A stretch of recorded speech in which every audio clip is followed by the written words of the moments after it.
How's it going, Vikings fans? Welcome back into the Skol Experience. There's a familiar face missing today, and that is Dave. He is on a business trip in London. Good for him. So we are joined today by Justin of Purple and Gold for Days and Rap of Purple Pocket Podcast. Fellas, how's it going tonight? Good. Good, man. Appreciate y'all having us on tonight, man. We're gonna get to it. It's a party tonight. You already know. Yeah, thanks for joining. Jamie, how we feeling? I'm feeling pretty good. You know, I'm ready for the off season to officially start. Super Bowl is going to be cool. I'm rooting, you know, of course, like most Viking fans, I don't think we want the Eagles to win this one. So I'm rooting for Kansas City. What do you guys, I guess we can talk about that. I mean, the Super Bowl's, that's a big deal, right? I mean, I know we're not part of it, but it's okay, I guess. So without us, it's not, even though we've never seen it. Hopefully, maybe next year. I don't know. We'll find out. But what are you guys thinking on the Super Bowl? Go ahead. What you guys got? You guys honestly, listen, I want Patrick Mahomes to throw for 750 yards in the first half. I want what's the backup, Chad Henne? I want him to play the entire fourth quarter because they stomping at Eagles. But I mean, listen, it's not even about the Eagles team or their players. It's just, as we all know, it's just about their fans. Yep, okay? Right. I agree 100%. You know, I was listening to a podcast earlier. There's like, I don't understand why the Vikings are so bitter. It's just because they beat you. It has nothing to do with that they beat us. It has to do with the fact that if you walked into a mall in any area in this country and you threw a full beer can at somebody, you'd be arrested for assault. But somehow, some way, that's tough-nosed fandom if it's outside in the parking lot. You know, the price of eggs has skyrocketed. Everybody wants to point fingers. And point fingers at Philly fans, chucking it at the other fans coming in. So, no, I want Kansas City all day.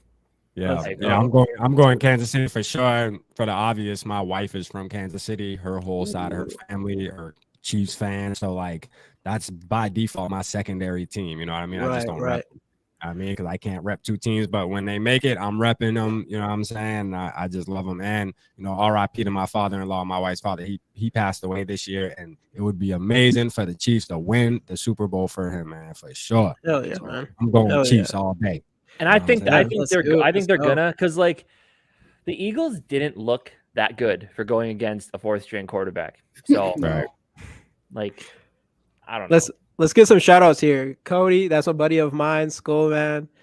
The McAndrews, Evening Guys, Dave Thibodeau, Skol, Warlord of Art, Skol Guys, Casey for sure. Yeah, I mean we gotta go against the Eagles. And I really like Patrick Mahomes. I think he's, in my opinion, probably the best talent at quarterback I've ever seen. He is. Fly sure. Eagles fly. He's trolling. I know he's trolling. But as we're here, I want to also say we are going to give away at the end of the show Justin Jefferson rookie card. This is like a blue one, so it's a little special. Actually, Justin won our last one from Monday. So anybody that knows this, all you got to do to enter is hashtag Skol in the comments. At the end of the show, we'll give it away. Hashtag Skol in the comments is all you got to do. Let me get this running right away here. Start collecting. So hashtag Skol. Boy. The only other thing you got to do is subscribe to our channels: GG Sports Podcast, Minnesota Sports Talk, Purple Pocket Podcast, and Purple and Gold for Days. So I'll give you guys some time to go do that. Facts. And look, if y'all are watching the content, y'all aren't hitting the like button, y'all ain't subscribing, you're thieves. All right, I'm gonna just let it be known right now, y'all are stealing, bro. Like, support your content creators, man, for sure. So especially GG Sports Podcast, them fellas be putting in work. You feel what I'm saying? Like, so for the ones that be tapping in with them, y'all better be hitting the like button, hit the subscribe button, man, for sure. Support the fellas, man. Thanks, man. And of course, them too. Minnesota Sports Talk. Dave's not here. Rap Purple Pocket Podcast. Yeah. They're always grinding, putting shit out all the time. And Justin too. I mean, Justin, you started your channel pretty recently, right? Like your solo thing, kind of. Yeah, it was like middle of October. It was right after the Miami game, whatever that was, mid-October, whatever it was. Yep. So and he's putting in the work too. So subscribe to everybody here. Facts. Hashtag Skol, all easy. Hashtag Skol in the comments. That's all you got to do. Let's go. Nano Joe, what up, Kirk Cousins' ass fan? Hey, what's up, my boy Nano, man? My boy Nano be going in on Kirk, man. That's Nano, a fact. Man? Good to see you, man. We'll be going in on Kirk. Would you rather have Rodgers stay in Green Bay or see Green Bay get a first and second round pick for him? I'd rather see Green Bay get a first and second round pick for him because they'd probably screw him up anyway. Right. Yeah. And I want to see Green Bay, for the first time in 3 decades, not have a Hall of Fame quarterback, just to get those fans to understand what it is actually like. You've got people that don't even understand what it is to not have a Hall of Fame quarterback in that town. So, no, I mean, first off, I don't know that they're going to be able to get that much for him because the guy is, 39 years old. He's got a $50 million cap hit and all this other stuff. I don't even know that they could get that much for him, to be honest with you. But, no, I definitely would say get him out of there and let the pain start for the Packer fans. Yeah, dude, I hope so. I hope Jordan Love is just not that guy.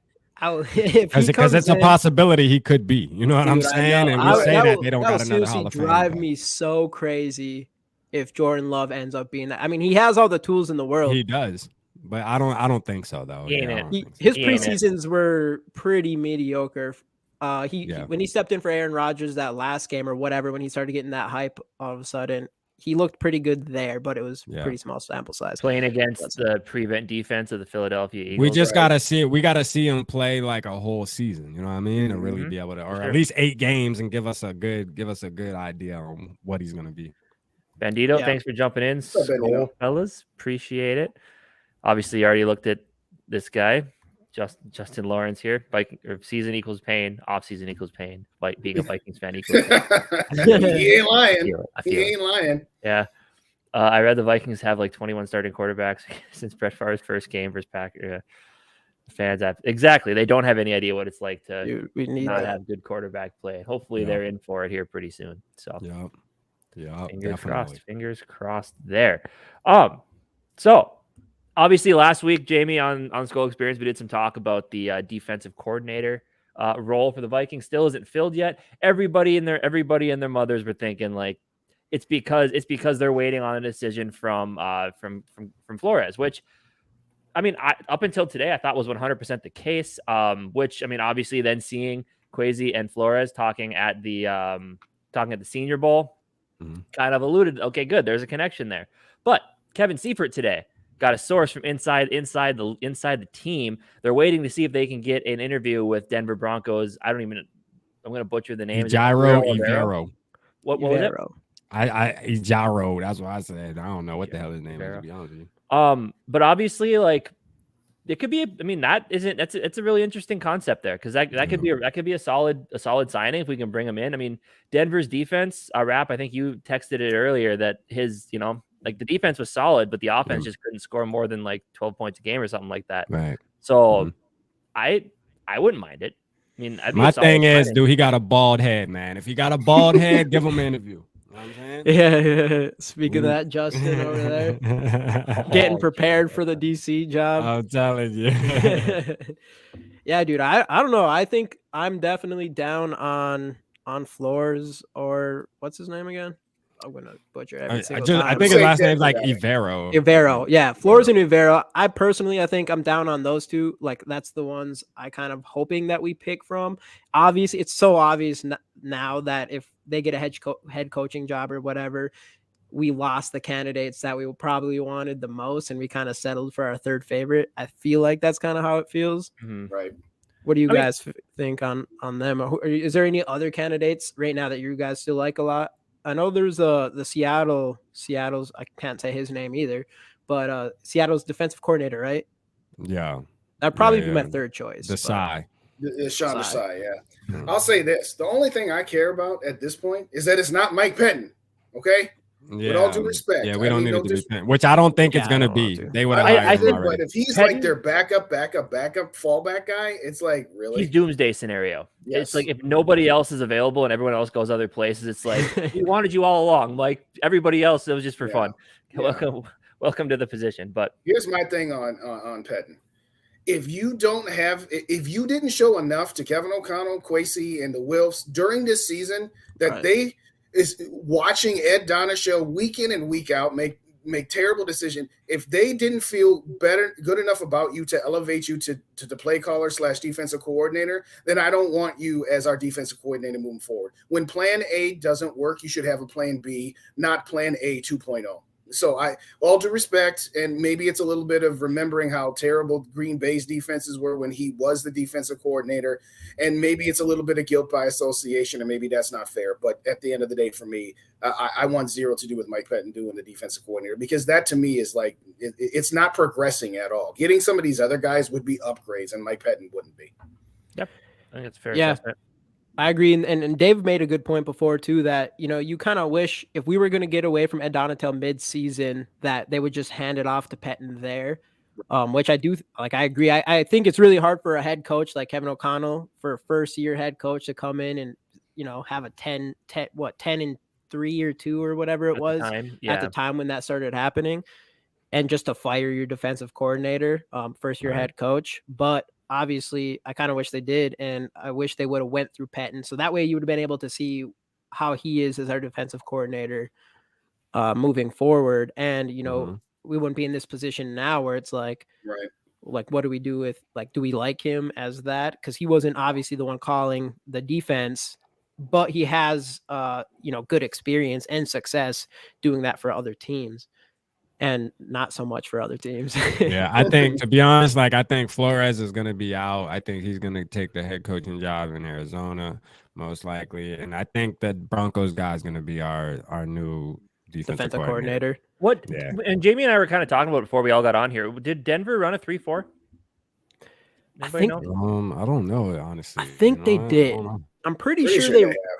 I'm pretty sure they at least did, because obviously they had Bradley Chubb before they traded him, and Bradley Chubb came into the league as one of those outside linebacker pass rushers. Yeah, and then they came from obviously Donatel and Florio? Fangio. That's what it is. Fangio prior, and that was a 3-4 for sure. Which is funny, my guess is probably 3-4. Yeah. They were talking about Fangio potentially now going back to Denver to be on Sean Payton's coaching staff, which that'd be weird, but at the same time, it'd be interesting. But didn't he just sign with somewhere? Well, I guess they said he never officially agreed. Like, they said that there was an agreement, but he didn't sign anything. I don't know. It was Miami, right? Miami. Yeah, with Miami, but I heard he could still go elsewhere. I don't know. It's kind of a weird situation. Before we move on, going through a couple more comments. Anyone giving the XFL a shot again? If so, who's going to be your team? We have a chance to pick a championship team. I don't know. That is actually fair. Whoever wins the championship, that's going to be my team. I'm Minnesota Viking or Minnesota sport fan through and through, and I need a good a championship team, just one. Yeah. I want a bandwagon at least one. We're gonna start us an XFL podcast. Yeah, there you go. Hey, dude, that would be the first ones to it, probably. Yeah, I don't know. These other football leagues, they've never really interested me. Like once the NFL season's over, I kind of like take some time off. I mean, I love football, but I kind of like to take some time off from football just to move on. And there's no time off when you're doing podcasts. Well, that's true, but you know what I mean. Like I just looked it up. Denver was a 3-4, by the way. So there you go. So that's what David Michelson said. Whoa, you're skipping comments here, man. I was just that was the one that said 3-4 defense when Justin just mentioned it. Oh yeah. No, I just want to do this one. We got to bring this up no matter what. We got rap on the show. We got to bring this up. Hope your popcorn ready. Yeah, lay out a realistic way they can get Kirk off this team. Trade with Carolina for one of their first rounders and move up for a quarterback in round 1. Trade with San Francisco for Lance. We got to remember where we at with Kirk Cousins. We got to remember Kirk has the no trade clause, so Carolina wouldn't be an option.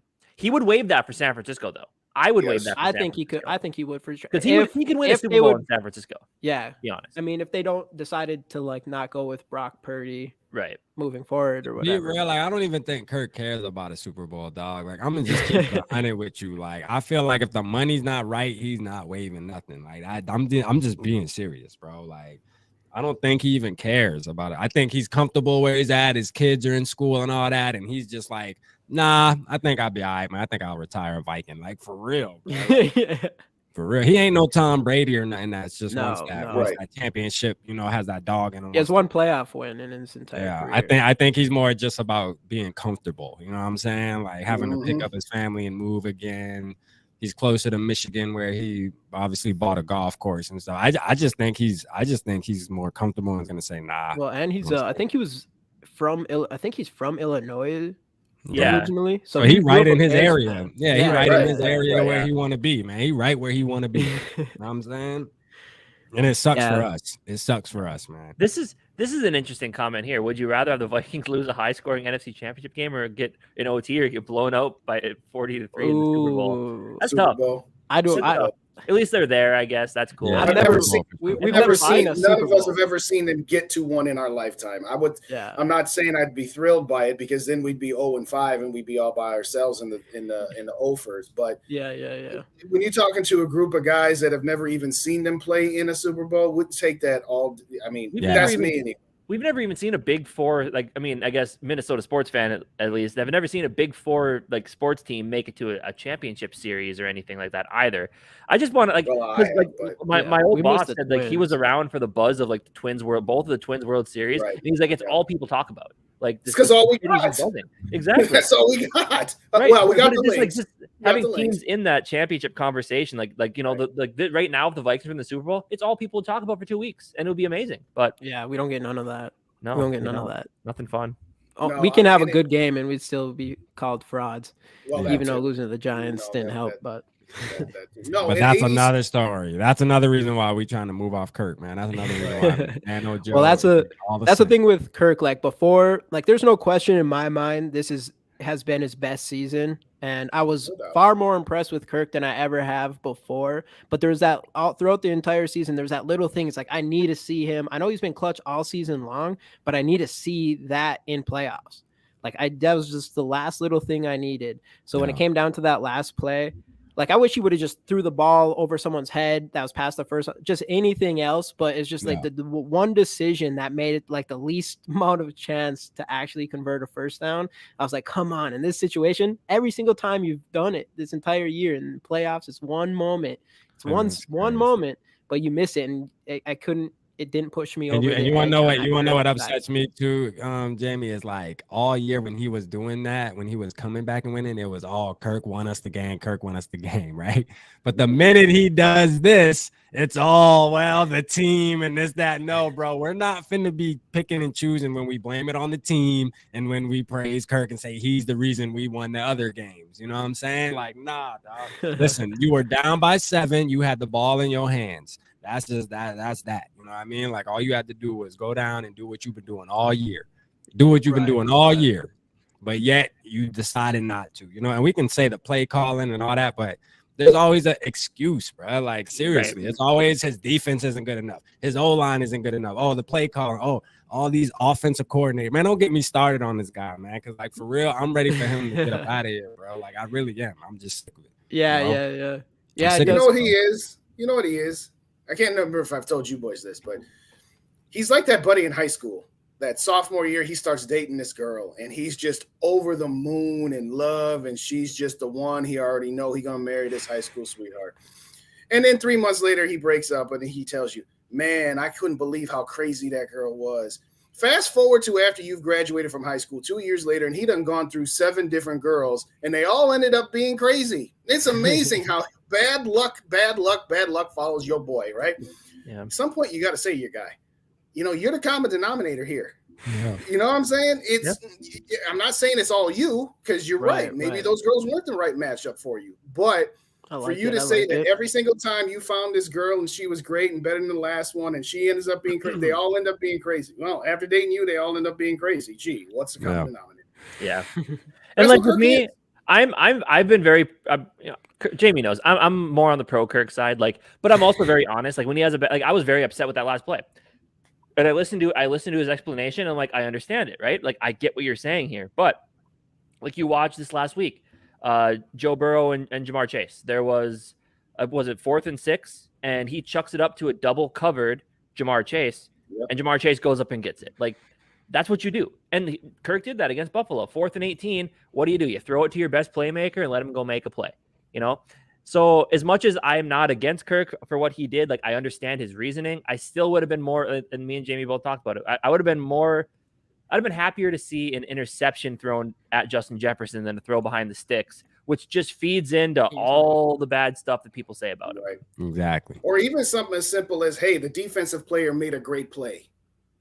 Yeah. But yeah, that's at least giving your player an opportunity. And if the other team, if their player does something to break up that pass or knock it down or intercept or whatever, okay, you just got beat. But you didn't even give yourself a chance. Another thing, too, if you watch that play, the whole right side of the field is wide open. So any quarterback that can understand to move a little bit, like, for example, like, I consider Joe Burrow a dual threat quarterback. I know people think, like, yeah, he's really good in the pocket, but you can see that Joe Burrow will use his legs if necessary. Right. He knows when to do it, and he will juke you out your cleats. Like, look what he did during that game. He juked one of them defenders. He did too. You know what I'm saying? On a crucial, like, 3rd and 8, 3rd and 9. You know what I mean? Right. And, like, a play like that, Joe Burrow would have rolled out to the right. It's just like Kirk is just – it's one of those things where, like, if the offensive line doesn't do exactly what it's supposed to do, and the receivers don't do exactly what they're supposed to do, he's not going to be able to extend anything. He's a statue, bro. Like, you know – he always has something to blame. You know what I mean? There's always going to be somebody to blame except for him. And that's just what it is. I don't like it. Yeah, I'm definitely over the statue quarterbacks thing.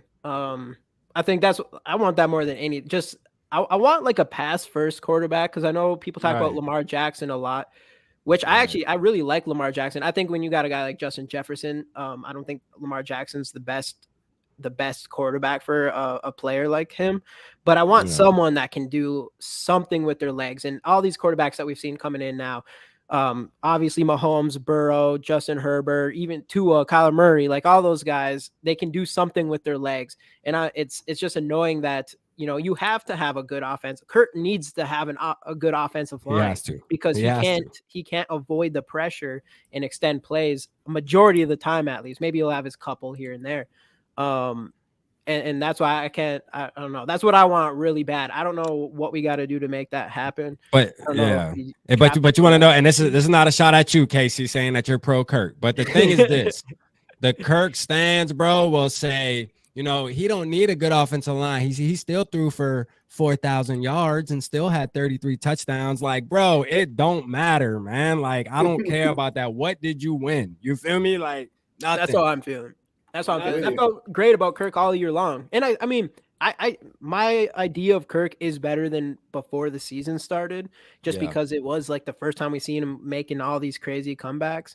Yeah. But I don't know. Like, it just came down to that one play in playoffs. You did it all season long, and then, you know, we know the under the lights thing. We know the Monday Night Football thing. Like, it's the mental thing. So it's like you were able to make comebacks all season long, and then in playoffs was the one time you didn't. So it's like, even though that's like that's a positive thing to say about him in the regular season, but because we already know about Kirk's mental thing, the fact that you just made that decision in playoffs, and it matters. It's like, you just, that one decision, like, why did you have to make that decision in playoffs? Right. Out of any time to do it, it was right here. When it mattered, bro. Like, that's just the facts, man. Like, when the game it mattered. over. The game is, or our season's over. It's a season's over situation. It's fourth and golfing. Go ahead. This is a good point by Nano Joe here, that Cousins was supposed to be the missing piece in 2018, 2019 when the team had a good defense. It's very true. Very, very true.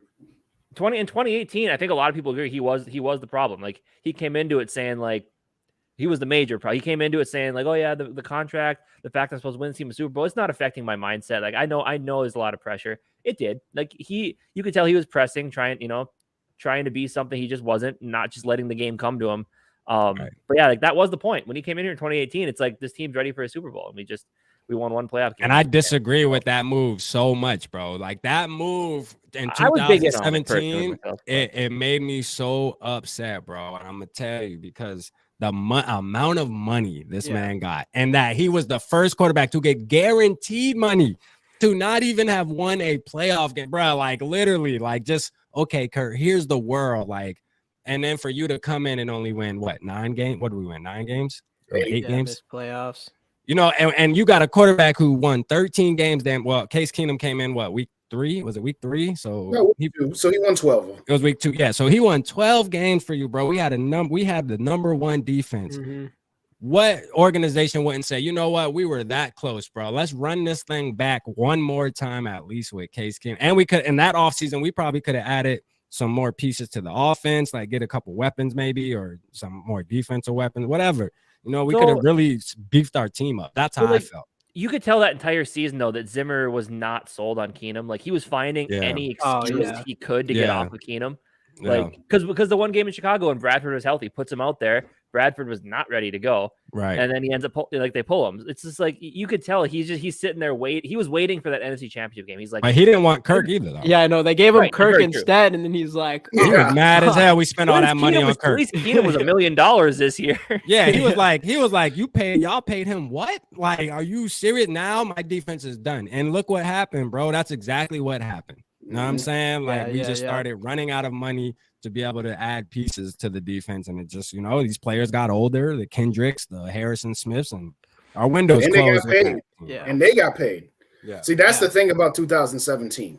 You still had Bradford at 12 million, Keenum at 1 million, Teddy at 2 or 3, because that was before the stuff really got ridiculous. Right. When they moved from 17 to 18, here's what their moves were: sign Kirk Cousins and sign Sheldon Richardson. That's it. The only other moves they did was to re-sign Adam Thielen, re-sign Stephon Diggs, Kendricks, what's the cornerback? Xavier Rhodes. So you didn't really do much spending money besides those 2 guys. All you did was give money to your existing players. Their miscalculation, I disagree with you a little bit, Rap, but it's not a hill we need to die on. Yeah, because I know you don't like Case Keenum. No, I didn't say that. What I'm saying is that their miscalculation is that they felt that defense was going to still be elite for 2, maybe 3 more years. And it started to deteriorate. And it didn't deteriorate like instantly. But I think 2018, they dropped from like number 1 to like number 6. And then 2019, they were down to like number 9 or 10, something like that. Their calculation was that depreciation of that defense wasn't going to start until 2020, when in reality, it started right away. And so at that particular point in time, it's, okay, now we're going to re-sign Anthony Barr. That was a mistake. You're going to re-sign Dalvin Cook. I know you love Dalvin, but at the same time, we can talk about, should you give a second contract to running backs, linebackers, and other stuff. So they've been stuck in the mud because all they've been doing is adding 1 or 2 pieces every single year, expecting that everything that you had before is just going to stay the same. And it doesn't. Everything changes every single year. It's the old adage: if you're not moving forward, you're moving backwards. If you're standing still, you're moving backwards. And so when you put it all together, it wasn't just about Kirk. It was about the fact that you didn't do anything else besides add Kirk and Sheldon Richardson. You didn't go out and get a guard. You didn't go out and get another cornerback or something like that, because Xavier Rhodes, after 17, that was pretty much it. He was serviceable the next 2 years. Bro, why? But my thing is, why are you trying to change something that ain't broke? Why are you trying to fix something that ain't broke? Now you look at it. Now we're 4 years. How much was that? 2017. So what? Now we're 5 years separated, right? And we see that the formula that we had with a regular quarterback is the same formula San Fran used. Now San Fran, obviously, they just had the worst of luck. Like that, it's unfair that they Brock Purdy got hurt and they couldn't really compete in that game. But they're showing the formula that you build that defense, bro. Their defense literally keeps them in games like damn near most of the game. You know what I'm saying? Like their defense is that good, bro. But part of the reason that game was like, yo, I hope we get a defense like that soon again. You know what I mean? Because we need that. The only thing I will say is that their defense has been able to be sustained because over the last 5 years, they still drafted good defensive players to supplement the Nick Bosa's. They don't have the same defense that they had 5 years ago. They've rotated other guys through there and have managed to replace them with equal or better players. So that's the only thing I will say to that, is that that's very, very true what you're saying. But part of the reason is that we haven't done anything from a draft perspective defensively since 2015. I mean, we tried. We tried in the draft stuff, but especially in the cornerbacks in the secondary area, it just has not worked in our favor of picking these guys early in the draft. A couple more shout outs here. Skol Mafia, what's going on, man? Purple Gang, Stiff Richards. This podcast fire though, boys. Great job. Thanks, Stiff Richards. Let's go. AR-15. What am I missing here? Anthony Richardson. Okay. So, all right. No, Florida. I'm going to come back to that. That's another conversation. Yeah, Skol fellas, Zach Bowes. It's moving season now. Dylan Dodson, hold up, Rap. You're everywhere, brother. You know that. Yeah. Purple Gang, Dylan Dodson, Mullins time. I don't know about that. Nah, hell nah. Let's jump back to this Anthony Richardson real quick. What is your guys' feelings on him and just the quarterbacks coming into this draft? I know Richardson is like kind of the one that might be there for us at that point. I have a feeling his draft stock's going to continue going up through the offseason. But what are you guys thinking about that?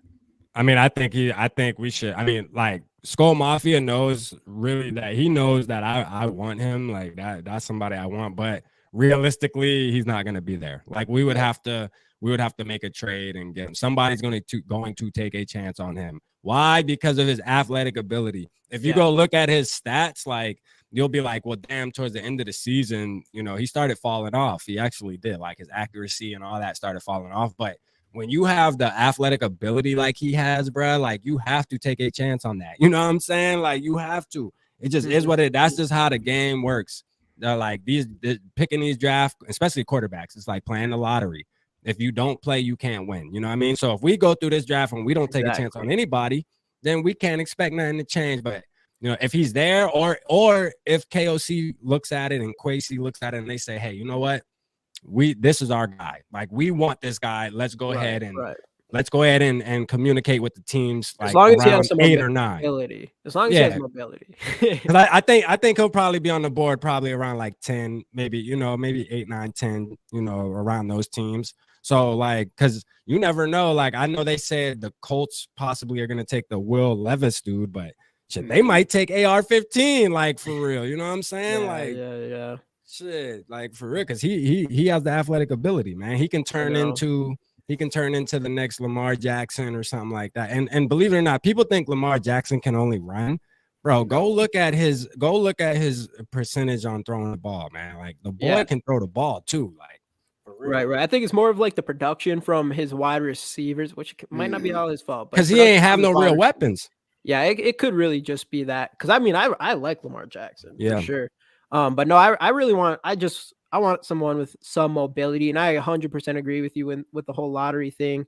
I want a franchise quarterback, young one that we can have for years ahead of us, not just sign Kirk Cousins to an extra year extension every single year. And I want it so bad. And there's one thing I know people say defenses win Super Bowl championships, whatever. But I don't know. In this league, it's pretty obvious that the guys that are winning championships most of the time usually have a franchise quarterback. Yep. And you have to take your shot. I don't think holding like Kirk Cousins and doing what we've been doing with quarterbacks and keep working on our defense, I don't think that's going to work. I would like to, take our chances on our early quarterback. And even if that doesn't work out, I don't care. Do it again the next season. I know that will never happen. But I think Kellen Mond was the earliest pick we've spent on a quarterback in like 10 years or something, since Teddy Bridgewater, not 10 years, but since Teddy Bridgewater. And at a 3rd round pick, and then it didn't work out. It's like you're kind of trying, but you're not really actually going out and finding your guy. I have a hard time feeling we're gonna win a Super Bowl before we find a franchise quarterback. But also, you got to think about it in this way as well. That I think this is kind of lost on some people sometimes. Is that especially since we haven't been through it in a while. But drafting a franchise quarterback is a big deal for a GM because I think he would be lucky here because he's got a very patient ownership group. But a lot of times, like they say, like a GM gets one quarterback, two head coaches maybe, and one quarterback. And if you're going to take that guy, like if you're going to trade up or take a guy at the top of the draft or in the 1st round, you better make sure he better be that guy. Right, you better be right. Your job, you lose your job. So look at the Bears. They traded up for Trubisky, and he wasn't the guy. And some of that might have been some of the infrastructure. Which to me, though, Trubisky, I think they did Trubisky wrong because at the end of the day, like when Trubisky was their quarterback, they were making the playoffs though a lot though. Like seriously, they were making the playoffs. They had a solid defense with him as well, but they had a solid defense with him. He was doing well enough.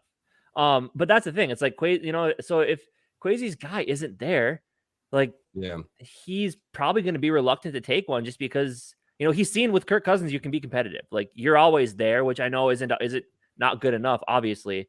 But I think that's just something that he's also taken. He's a calculated guy, so I think he's taking that into effect of like the risk reward. Like Anthony Richardson, there's a ton of reward there, but there's also a ton of risk. Like if I take him and he sucks, like the Wolves are going to look at me and be like, dude, what did you see in this guy?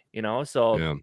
It's tough. Crazy with how that works with the quarterback because you could pick a quarterback at pick 20 or whatever, or like last year we traded back with the Lions from pick 12 all the way to the last pick, got Louis Sean who got injured, but that's not going to affect his job as much as a quarterback does. Right. Yeah, because the quarterback's the most important position in all sports. Everybody, you know, I think most people agree with that.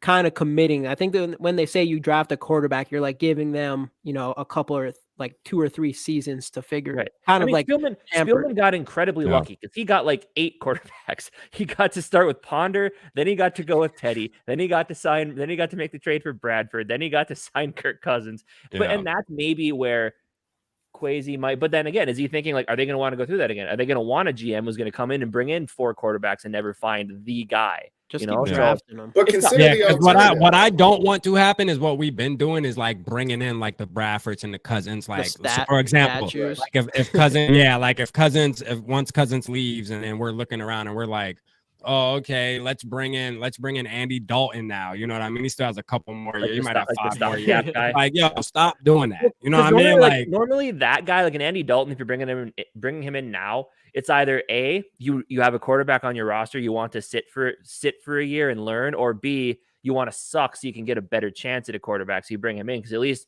it's showing you're trying because he's won games before. I just want something that's mine. Not that guy. Let's go find something that's ours, man. That we can say we drafted. He hasn't played for anybody else. He's a Viking, man. Like I want that guy. You know what I'm saying? Look at the Packers, man. Brett Favre, they pick Aaron Rodgers in the first round, even though Brett Favre was still that guy. Couple years, Aaron Rodgers that guy, and then they do the same thing with Love, and obviously it ticked Aaron Rodgers off a bit or whatever, but I don't know, like I want that, like they grab their guy in the first round. They don't care that they have a superstar quarterback already. Eagles were aggressive too. Remember? They went and got Jalen Hurts and then trade Carson Wentz a year later or whatever, and something like that, right? Now Jalen Hurts is that guy. Like I want that too. Like I take that chance, man. Take that chance. I want something. I don't know. To answer the question that was put into the chat about AR-15, if option A is trade up to get AR-15, which means you're going to have to take your first round pick plus something else, and let him sit behind Kirk for 1 year, if that's door number 1. If door number 2 is trade Kirk to San Francisco and draft the guy you put out there, I think it was yesterday, that tank guy, that wide receiver rep, I would rather do that. Because number 1, you're clearing off the dead money that is Kirk Cousins' contract. You're getting a little bit of value in return.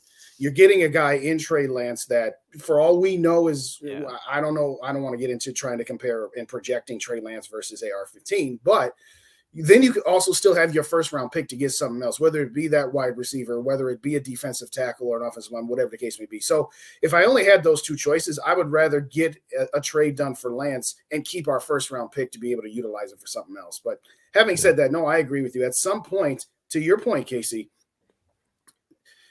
Kirk Cousins is the safe play. Okay. Yeah. If you keep Kirk Cousins, you know that you are never going to be horrible. For all the faults that Kirk Cousins have, and for all the things we think he can't do, you are never going to be a 3-win team with Kirk Cousins and Justin Jefferson and TJ Hawkinson. Right. So you're never going to torpedo a season with that guy. You're also probably never going to win a Super Bowl with that guy. So if I'm Kwesi, do I take the chance of being bad under the hopes that I get to be great, or do I stay with what is safe? Which one has more job security? And it's the one that's the winners don't be safe, bro. So that's it's just point blank period. That's what's going to separate him. He's either going to be a champion or he's going to play it safe. I mean, there's no in between. And, you know and this is also they're at a tough time too, to where you got to try to convince Justin Jefferson to stay here. So like. And I don't know if Kirk will do that or not, but like I don't know. It's weird. It's weird because Justin Jefferson be mad at Kirk more than we think, bro. Kirk be pissing that man off last year. Here's the thing, Casey. The time to do this was last year. The time to do this was we just fired our coach, we just fired our GM, clean house, in it. And we're gonna sell off this good, not great quarterback and get some assets because we think that he can bring us to the playoffs, but we don't think he can bring us to a Super Bowl. That conversation can still be had. Now the conversation is, listen, what do you think? I'm not saying you let him make the choice. Don't get me wrong. But, hey, we think we've gone as far as we can with this guy. And if we go in a different direction, we might take a step back. But it'll also give us a better chance to actually win a championship. So if you bring that to the table to him, because you're going to be at the table negotiating how many Brinks trucks you're going to have to back up to his front door in the first place, just be like, hey, man, we're thinking about getting rid of Cousins because we don't think we can win a championship with him. And you know what? He might be amenable to that still. Like I said, it would have been an easier conversation last year because you wouldn't have had a 13-4. Right. Let's call it what it is. We don't have to give back those wins. It was a great season. It was a lot of fun, but let's not look at that as anything but what it was. And it was a little bit of fool's gold. So let's not think that we're just one or two pieces away from competing. Right. That's what I'd say to him. Yeah. And I think you could keep him under that, guys. He'd probably be amenable to it, but it's a tough situation. There's a lot, but you got to be going for a Super Bowl, man. You got to take the chances. You might make a decision that fucks us for the next 5 years. I don't know, but it's better than going we haven't won a Super Bowl our entire franchise. You got to go for broke, bro. So you have to go for it. So are we just cool with even if the next 5 years suck? Like you say this now until we do something, and the next 5 years suck. And then there's no quarterback in sight. I just want a Super Bowl, man. You got to take that chance. Yeah. But to that point, Casey, that's a very good point. What are we really risking?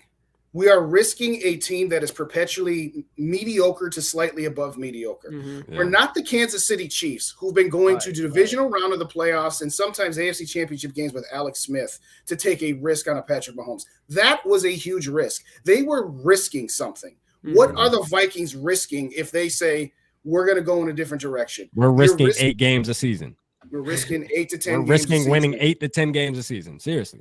Honestly, we can talk about. It's like a sweet spot, though, because a lot of fans, it's a terrible spot that 8 to 8 games a season. Like, nobody wants to be less than 8 games.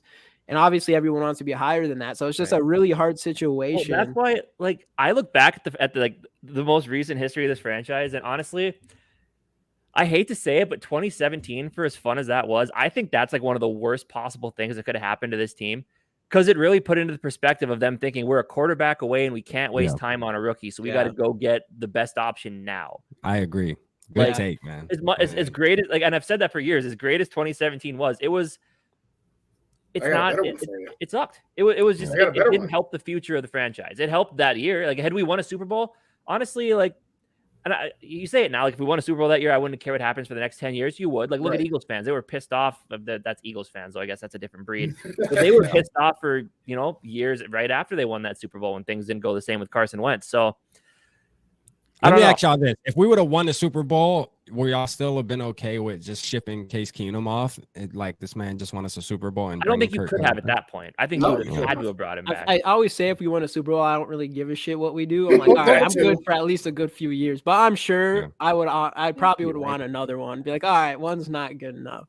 But Casey, let me ask you this. Would you trade being the Rams and Rams fans right now? It was a pretty disappointing season for them this year, but Who cares? I would be them. I'd be cool with that. Super Bowl is literally all I want. And it's not only just because my 90-year-old grandpas can just see them win one. And they had bad luck with just injuries too. If they didn't have all the injuries they had, they would have probably had a little better season. I'll one up your 2017 and I'll raise you 2019. That win against the New Orleans Saints, that's exactly what you're talking about from 17. 17, I don't quite agree with because it's NFC Championship game, the miracle and all that good stuff. The game would have been in your stadium. But 2019 was where they really fooled themselves. Because, mind you, if they had lost to the Saints, they would have fired Mike Zimmer then. Yep. And what did we do after we won that game? We extended Mike Zimmer, and we just wasted 2 years in 2020 and 2021. 2019 was the time to pivot. And moreover than that, 2020, they started off 1-5 going into the bye week. And they had every opportunity right then to sell off some pieces, sell off a Riley Reef, sell off a Kyle Rudolph, sell off maybe a Harrison Smith as an example. And what did they? No, we can't do that. We're going to keep going. Okay, you kept going and you went 7-9. Big deal, So, to your point of sometimes being fooled by things, that's the one that really fooled you, is to think, when you got destroyed by San Francisco the week after beating New Orleans, if you didn't know that run was over, I don't know what you were looking at. So that's where I'm at right now, is to say, let's not let this 13-4 fool us into thinking that we're just a couple pieces away, and let's not make haste decisions for, we got to win right now. Yeah. Yeah. Dylan liked your take, Casey. Casey with the heat. Great take. I got some. All in, get it. Yeah. That's what I mean. I don't know. You're gonna have to take some gambles, I think. Yeah. I don't know what we should do this year for that, but I'm hoping we take. Well, the truth of the matter is, I think we can all agree that Kirk Cousins is definitely going to be our quarterback next season, though. I feel he's not going anywhere. Unless they get blown away. I would love, and I'm cool with it as long as we.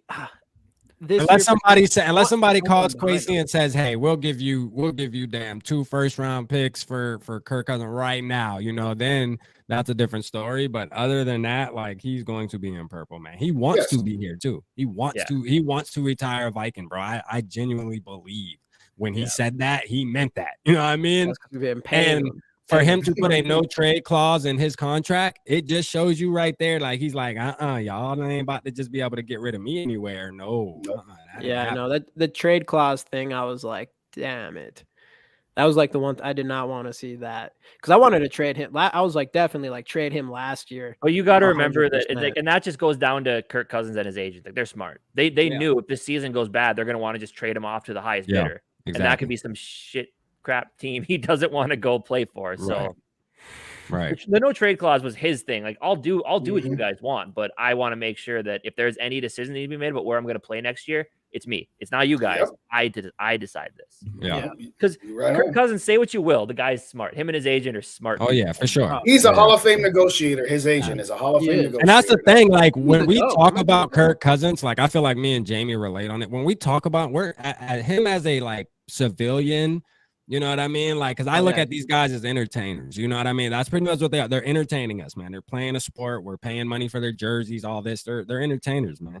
But like, as a civilian, he's a great guy, bro. Like, seriously, like, you know what I mean? Like, I don't want to take anything away from trying to downgrade his character as a person, as a man, as a father, whatever. But like, when it comes to when we're talking about him in between the hashes, bro, like, we got to talk about it. Like, for real, we got to be critical about it. This is what we chose to do.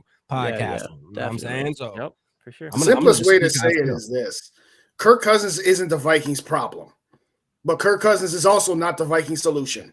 Right. Yeah, that's fair. But if you tell some of the Kirk stands that, like, well, you're just a hater and you don't understand how great Kirk Cousins is. No, we're not hating on him. We're just saying, what his limit is. I wanted him to be good. I was like, with Rap said he was mad in 2000 or after the 2017 season, when we thought we were one quarterback away. I was definitely hopeful that grabbing Kirk Cousins was going to be the last piece we needed to get over that hump.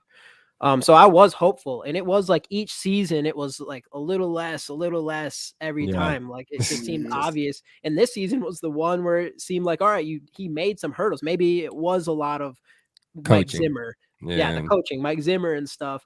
And then obviously this year we've seen the clutch stuff, but I couldn't be 100% on board because I had a seat in playoffs. And then obviously, and another thing that plays a part is his age too. Like, we have to realize, like, he's already has a dad bod, bro. Like, let's just keep it real.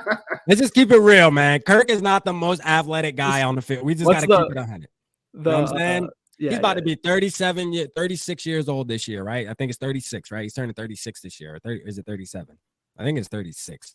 But like, come on, man. Like, we gotta start. Like, you want to extend them 2-3 more years? Like, seriously? Like, we're really gonna have a 39-year-old Kirk Cousins being our quarterback? Like, that's what we talking about right now? Stop it. He's 35. Like, seriously, he's 35. Yeah, but I think he'll be 36 this season, right?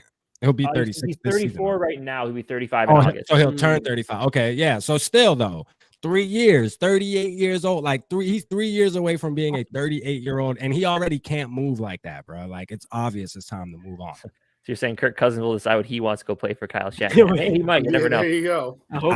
You know what? I think Shanahan is smart enough to know, like, no, like, y'all Kirk's can boost up the hype all you want, but Shanahan is smart enough to understand, like, nah, I'm liking the young guys I have, you know what I mean? I like the new little mobile guys and stuff like that. Like, I think that window of Shanahan really wanting Kirk was, when we signed him, he really would have wanted to bring him over there. But now I think that window closed, bro. Like, I don't think Shanahan really wants him, to be honest with you. 2019 would have been the time to do it.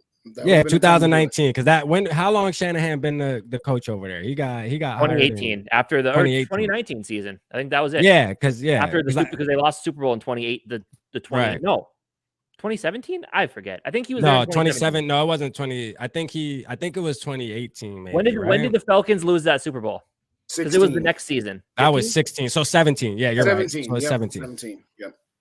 Yeah, but I just think because he said out his own mouth, like, he wish he would have been able to get Kirk that after that season when he went to San Francisco, I guess 2018, then obviously when we got him. But like that was then, man. We're so far separated from 2018, bro. Like, you know what I mean? Like he don't feel the same today as he did 5 years ago, like or whatever, 4 years ago. No, I'm telling you, he's and over he has that. Trey Lance and Brock Purdy. So he has a guy that they spent a lot of assets to go grab in Trey Lance, and a guy that has huge promise in Brock Purdy, obviously ended in an injury. So I have a hard time believing like they're just gonna be like, all right, instead of either of those two, let's just go get let's get Kirk Cousins that's already 4 years older. Right. He's already 4 years older than what I wanted. I wanted Kirk when he was 30 years old. Do you feel me? But you got to put the pieces together here. You have a quarterback in Trey Lance who obviously they don't believe in. Right. And you got a guy who just got a UCL injury. Can we say they don't believe in him though, Casey? Because at the end of the day, they believed in him because he was going to start the season this year, and he got hurt. It's hard to say. I mean, he just had an injury, and Brock Purdy came in and played fucking fantastic and helped this. See, he was fantastic, yes, but there was going to be a time where that was going to like that game. He'd have been starting a game like that because he's Case Keenum. He's safe when you have a great defense and a lead.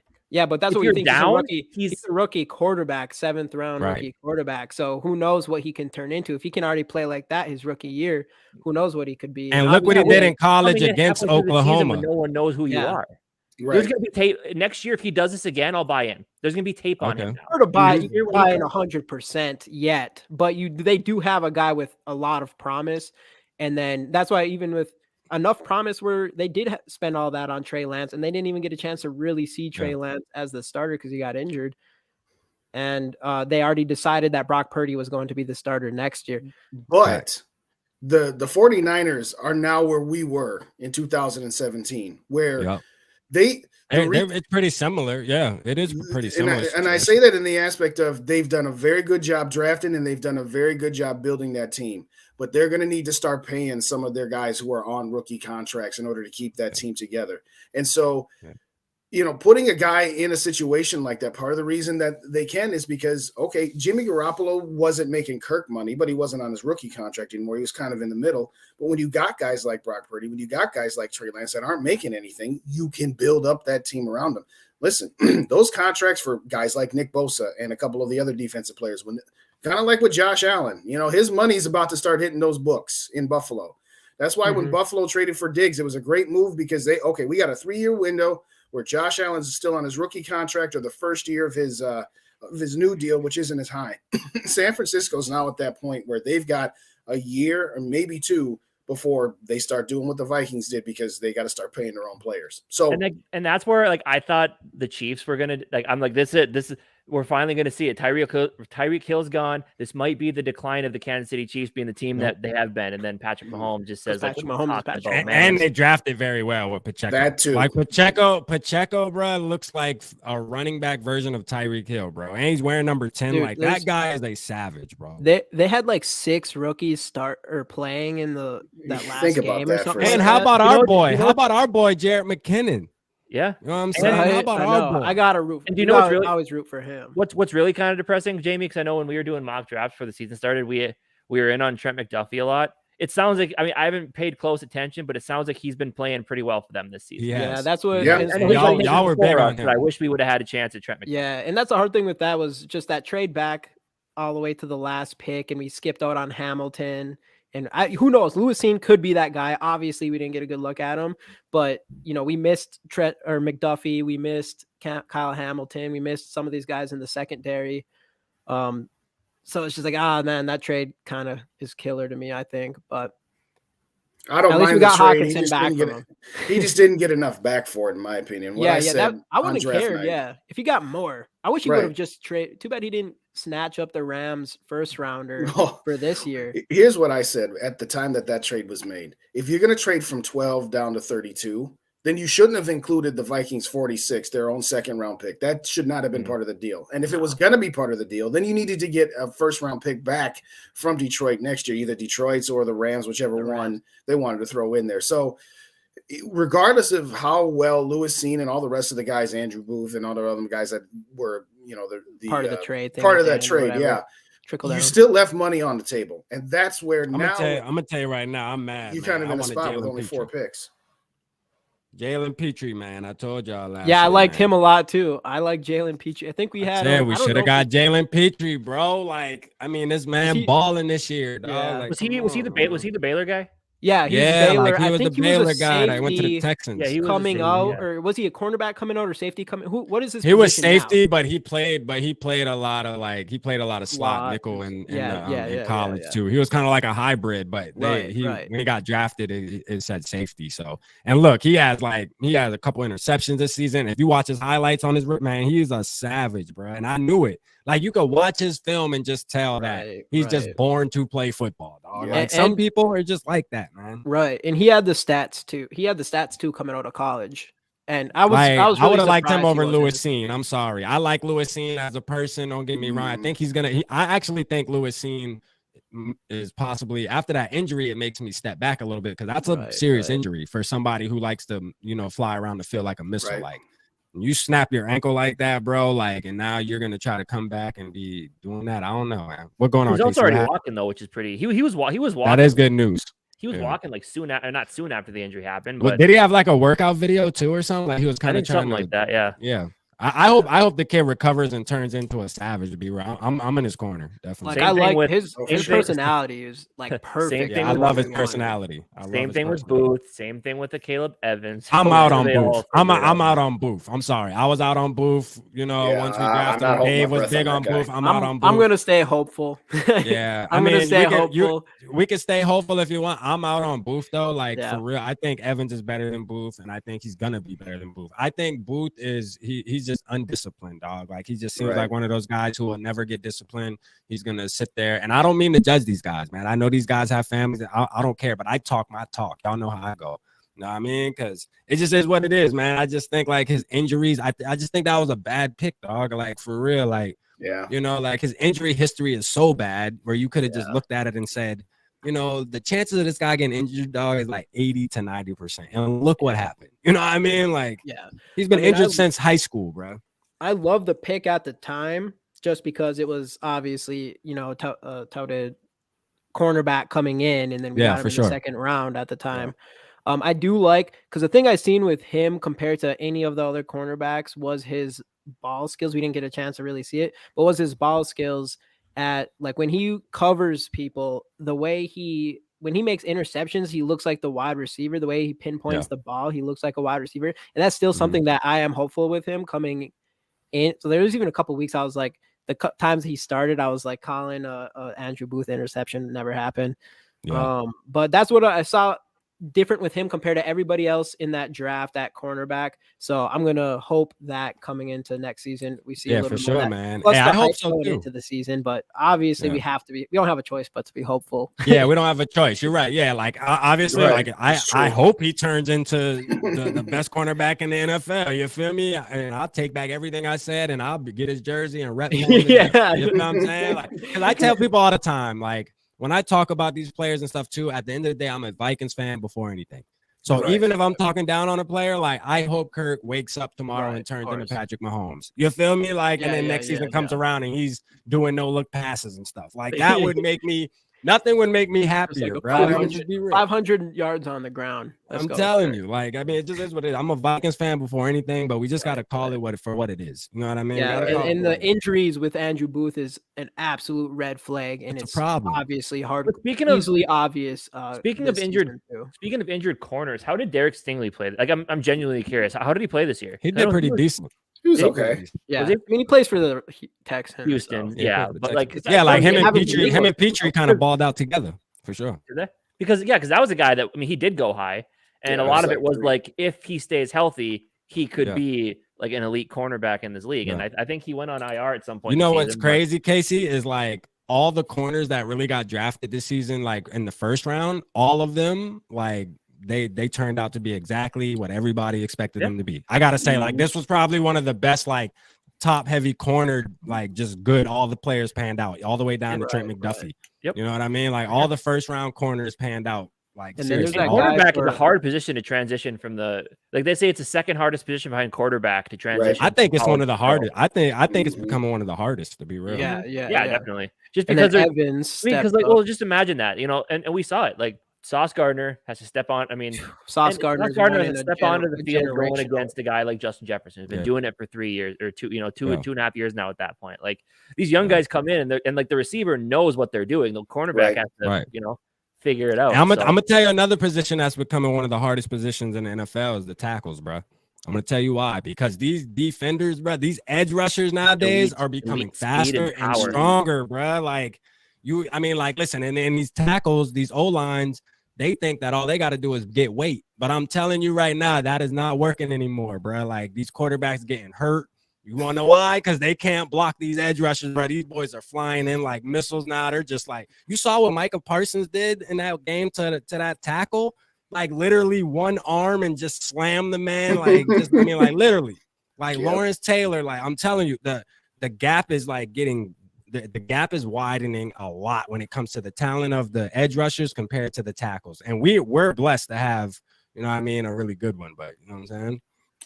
Well, the party started when Two Evil to Hope is in here jumping in. So first off, this is Casey and Jamie's spot here. They're the ones in control and stuff. Well, I'm just a guest here tonight, Two Evil. So no, I ain't ducking your mic. Yeah, I started cracking up when you said that there. But in all seriousness, thanks for joining us, man. But I'll say it like this, Rap, to your point about tackles being difficult. The part of the reason the cornerbacks are so difficult is because these wide receivers just got it going on now. I mean, how long ago was it? You would have a wide receiver draft that have a Calvin Johnson and maybe one other guy and then a bunch of other guys. You got drafts now where Justin Jefferson was the 5th wide receiver being taken. Should have been the 4th, but you get my point. So, no, I totally agree with you. Tackles and cornerbacks, you got to come up to the learning curve quick these days in the NFL because, like you said, these edge rushers are at a different level and these wide receivers are at a different level. And that's why, sorry, go ahead, Justin. No, you're good. Go. Like my thing is, and then, like you talk about edge rushers, which I think is a big part of it as well. But like when I look at what the Vikings need,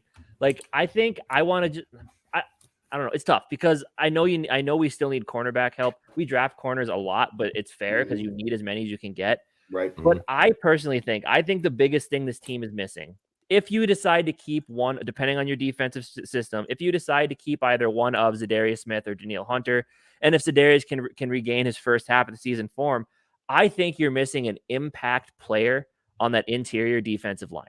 Like, I just don't think we've had that in such a long time. Like, I mean, and obviously I know we're not going to get him. He's going high, but I look at a guy like that Jalen Carter coming out of Georgia, just freak athleticism. And he's not necessarily just a pass rusher. Like, the guy can do everything, just like an impact player on the interior of the defensive line. Like, again, maybe like an Aaron Donald type, which I know Where is he from again, Casey? What are you talking about? Who is it again? The kid from Georgia, Jalen Carter. Yeah. Some people have him going number 1 now. Yeah, he's if the Bears decide not to trade out, and then I guess that guy from Alabama is that a linebacker that's projected to go number 1 too? Anderson. Anderson, I think. But like, I just think that defensive line is just missing a bully. Like just a guy that's going to impose his, and especially, you kind of saw it. Like they gave more attention to Danielle Zadarius because they knew, like, yeah, Delvin Tomlinson, solid. I like him. I really do hope we bring him back on a, reasonable contract. But like Harrison Phillips, good run stuffer, not, it doesn't make a huge impact in the pass rush. We traded away Armand Watts. Blacklock wasn't, he was fine. Tonga made a pretty big impact, but there's not a guy that I feel like the offensive line's like, we got to watch out for this guy in the middle because he's going to get after us, Right. Like all the teams we have to see going against Garrett Bradbury, it's just. I feel you. Like we don't have that like Daron Payne, which he's going to be a free agent, so that's somebody to think about. Or I would get rid of Dalvin Tomlinson in a heartbeat. Right, Jonathan Allen from Washington. I would get rid of Dalvin Tomlinson in a heartbeat for Payne. I'm gonna tell you that right now. Like I would ship him quick. I ain't gonna lie. And I like Dalvin Tomlinson, but he don't get enough pressure for me at the quarterback. You know what I'm saying? Like, I'm just keep it real. Like Daron Payne is a bully. You feel me? Like he's a bully, man. So and he really wasn't known for sacks coming out of college. He was known as a run stuffer, but I watched a segment on him where he said he wanted to, get better at getting to the quarterback, and he worked really hard in the offseason, and it showed. You know what I'm saying? So I like him. But that gets back to the conversation we were having earlier. The Vikings are always not in the right spot to draft because they're always just good enough to not be. Yeah, exactly. And so we had that whole conversation about, well, should we draft a quarterback and take a risk here? Can you imagine if this team had just for once decided we're going to take a step back and we had a top 5 pick, top 10 pick this year because it's not just one or two things. There was a comment in there earlier. We're not just one defensive bully, free agent bully away. No, that's very, very true. And that's the problem with, being in the mid-20s. And that's where we are all the time, is because we're good. We're just not great. Well, we were 12 last year and we fucking traded it away. Well, there's that. Yeah. But also, I wasn't saying only thing. I was just saying I feel like that's a big thing. No, I know. No, that's a good point though, Casey. That would make a huge difference. And like, I mean, like you said, that would take a lot of pressure off of our young cornerbacks too. You know what I mean? Well, like, because exactly, and that's the problem. Like they say that like the shell defense is predicated on getting pressure on the quarterback, and we just didn't do it, and we didn't have corner, and that's the thing. You can't mix no pressure with with giving the. I'm gonna tell you cannot run shell defense with a bunch of slow old guys out there too. Like that, I don't know what they were thinking. Like coming in saying, "Yeah, we got Eric Kendricks. We're gonna go get Hicks, and we're gonna run shell defense." Like, come on, dog. Like even Harrison Smith. Yeah. Like, you know what I mean? Like that right there. But that is it's such a Minnesota thing, because Minnesota sports fan Jamie and Justin, you guys can probably attest to this. Certain Minnesota sports fans get so attached to those players that they've seen forever. Yeah. Like, honestly, like we'll talk baseball here for like 1 second. Luis Arraez. Love Luis Arraez. I think he's a great hitter, all this stuff. I was fine trading him because you traded him for something you needed more than a contact singles hitter, but the fans love him because he just won a batting title. He's a nice guy in the locker room. It's like, that's fine. And I'm not saying you should get people that are locker room cancers, but I'm just like, Minnesota sports fans get so Jalen Ramsey to like those guys we've watched play forever. On time. So it's just, I think that's part of the problem. And that's, I don't know if these GMs come in, that's just how they start feeling. But, everyone's like, I want to see them re-sign to Kendricks. Like, yeah, I like Kendricks. And he was fine. He was fine 3 years ago. Kendricks got to go. I'm sorry. And I love Kendricks. He's a Ring of Honor guy the day after he retires, but he got to go. He just lost the step, bro. Like, and you know what's sad too, though, is that this year was wasted with those guys because of switching the scheme to this defense. Because I honestly do feel like this might sound crazy, but let's just say Ed Donatell didn't get fired, right? And he goes into next season. I actually feel like they would probably take a step forward. Like, am I saying they would be top 10? No, but I do think they probably would technically be a little, because you can't get no worse than what you were this year. You feel me? And I think those guys would probably understand it a little more, even though they lost a step. I think they would be able to use their smarts enough to know where to be on the field. You know what I mean? Because you could tell they were confused a lot, bro. This last playoff game, did y'all notice when they said, okay, we're gonna let the vets take over? Did y'all notice Shannon Sullivan and Duke Shelley out there with their hands up, like, hey, where am I supposed to line up? Like, it just looked crazy at the beginning, and the crowd noise was part of that. Like, they couldn't hear, and it was just a disaster out there, bro. Like, it really was. You know what I'm saying? So. I don't know, man. But I agree with that. I think we need the youth fountain needs to spray, bro. Like every other team's doing it, and these guys are coming out of college now, ready to play right away. They're super fast, super strong. Like let us have some of those guys, man. I want to see it. You know what I'm saying? No more sacred cows. Sacred cows got to be put out. But I don't want to get rid of everybody, because there's some guys that I know y'all said get rid of, like Dalvin Cook. We can get on Dalvin Cook right now. We can you guys. Now this is my Kirk Cousins moment. Yeah, I'm gonna tell you like this. There's a lot of people that want to get rid of him, but I'm gonna tell you, people think that the run game is just so easily replaced. But ask 28 teams if the run game is easy. Ask the Bills how easy it is to replace a running back. You feel me? Like, I'm just telling you right now, like somebody like Dalvin Cook, you can't just go and just pick up some guy and think that you're going to replace Dalvin Cook. I'm going to just let it be known right now. So we can't be mad if our run game, now the cap and all that, I understand that, you know what I mean? The money we can free up, but I feel like there's enough veterans on the team where we can free up money and I think Dalvin will restructure, to be real, but we can free up money elsewhere. You don't want to move off a guy that really kept us in games and is still hitting home runs. You feel me? Like, he's still making big plays, and he's a good locker room guy. He's a leader that you can't teach. Like, he's born with that.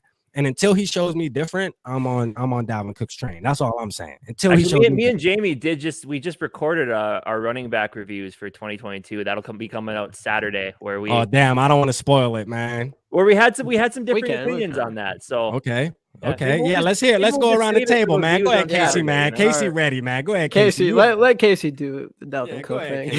I know you're ready to spill on Dalvin real quick. I mean, like, you kind of said it. Like, where you are with Kirk and like production and money, is where I am with Delvin. Like, I get it. Like, and I told Jamie, and I said it in the video, I still gave him a B grade for the season because he had a couple huge plays that turned games. Buffalo, huge play that turned that game around. Huge play against the Colts. You know, like Miami. Yep. And Delvin is a fantastic locker room guy. Great leader. And like, kind of like you said about Kirk, I think Delvin's a good dude. I like Delvin a lot. I think he's, you know, solid leader in the locker room. Everybody loves him. But also it's just paying him $14 million for running into, I mean, I get it. Offensive line has something to do with it, but I feel like he just dances too much. He doesn't break tackles like he used to back in the day. Like, you're paying him for his prime, and he's just not there anymore. And that happens a lot because you pay a guy before and the contract goes out for years and eventually they do decline. But I don't know. I just think that there's not enough there to be taking the $14 million cap hit. Now, if he agrees to take some sort of pay cut, by all means. But I think if you could get him in a capacity where he's a 50-50 guy, like splitting, or maybe even like 75-25, like splitting more than he was with Madison, where me and Jamie looked, Delvin had 256 carries to Madison's 75. Yeah. And I don't know. I just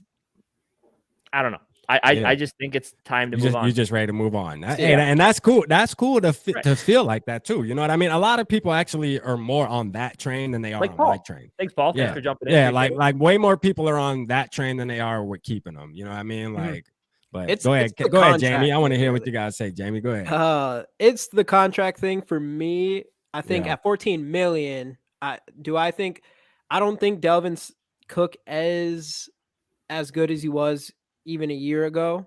I think we seen like a step back from him in like yards per carry and all those areas.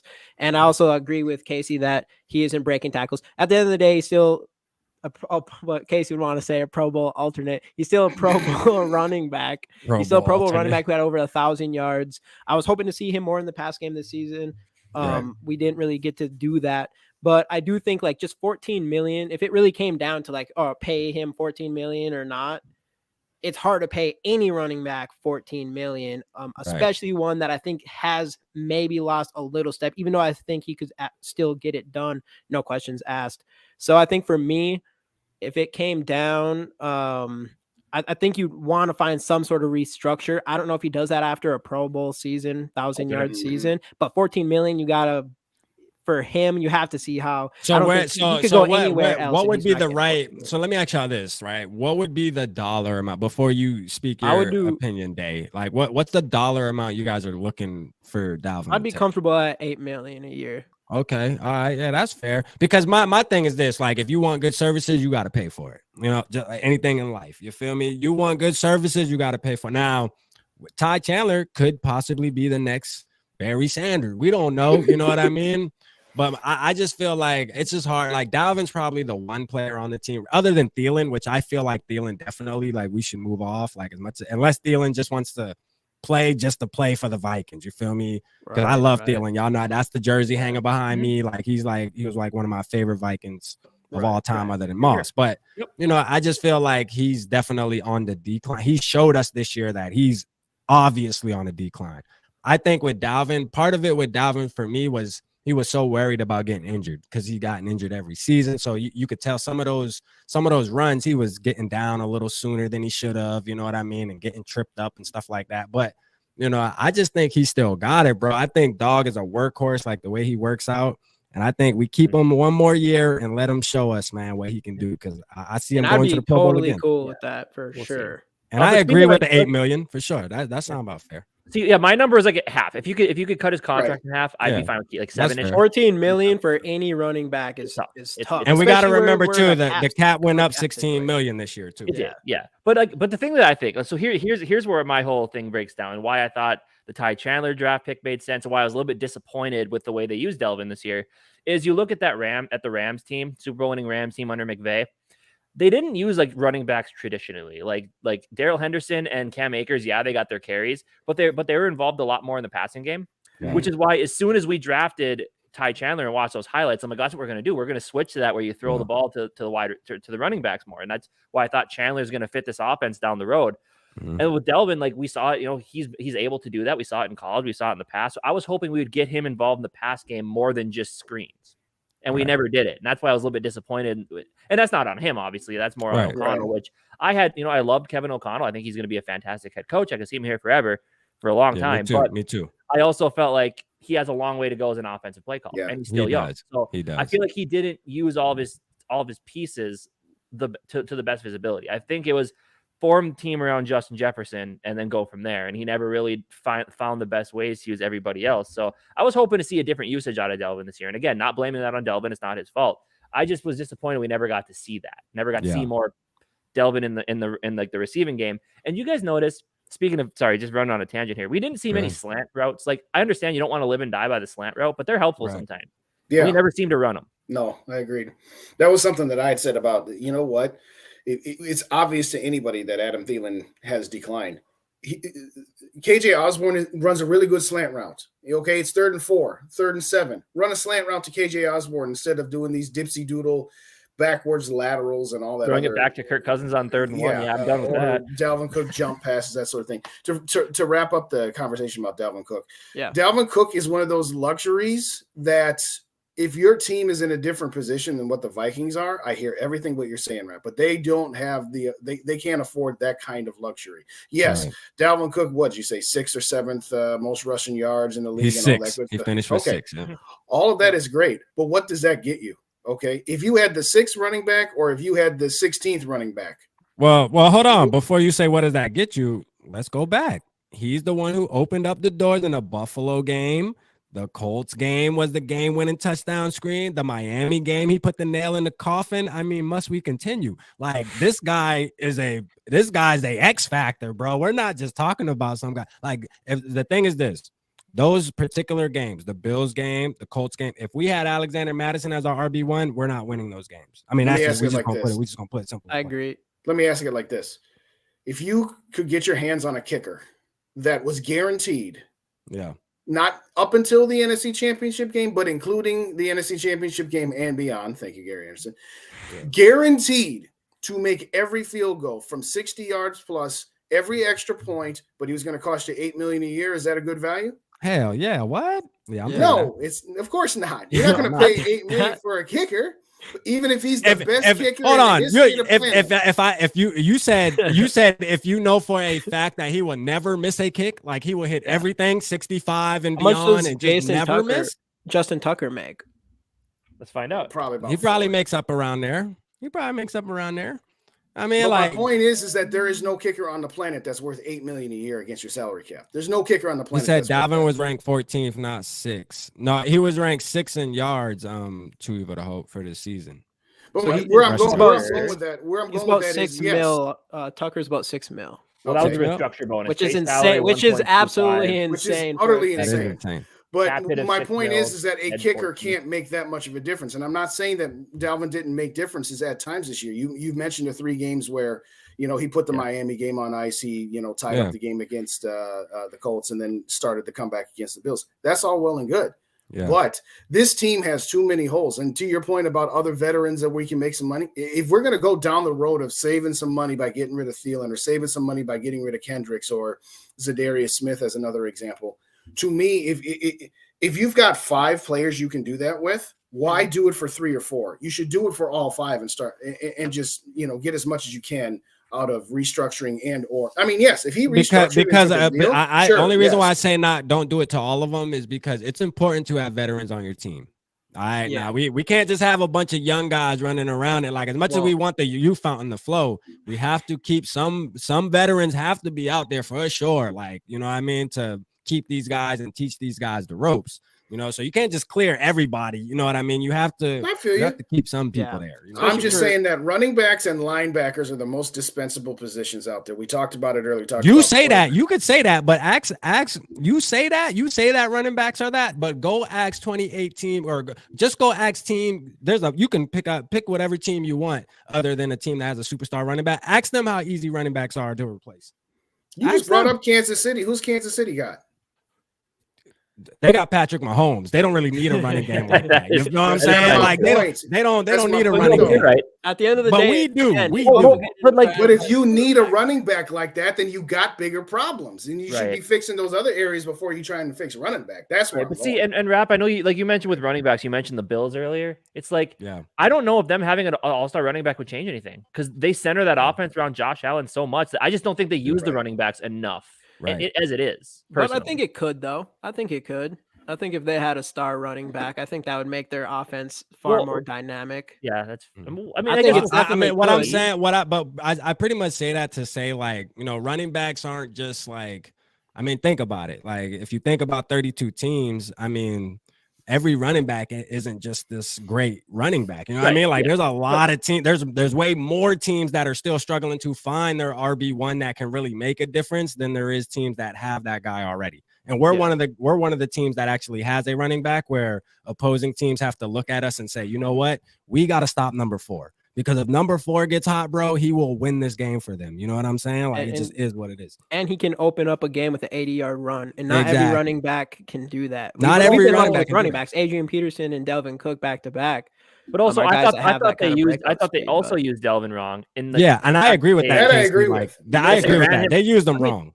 And but that's the thing. Like my dad's been saying this for years. We use running backs wrong all the time. Adrian Peterson, I get it. You run it up the gut 10 times on the 11th try, he's gonna bust one for 80 yards. Yeah. But it's just like and Delvin, he's not like he's powerful, but he's not that guy. Especially behind the middle of that offensive line that's a little bit smaller.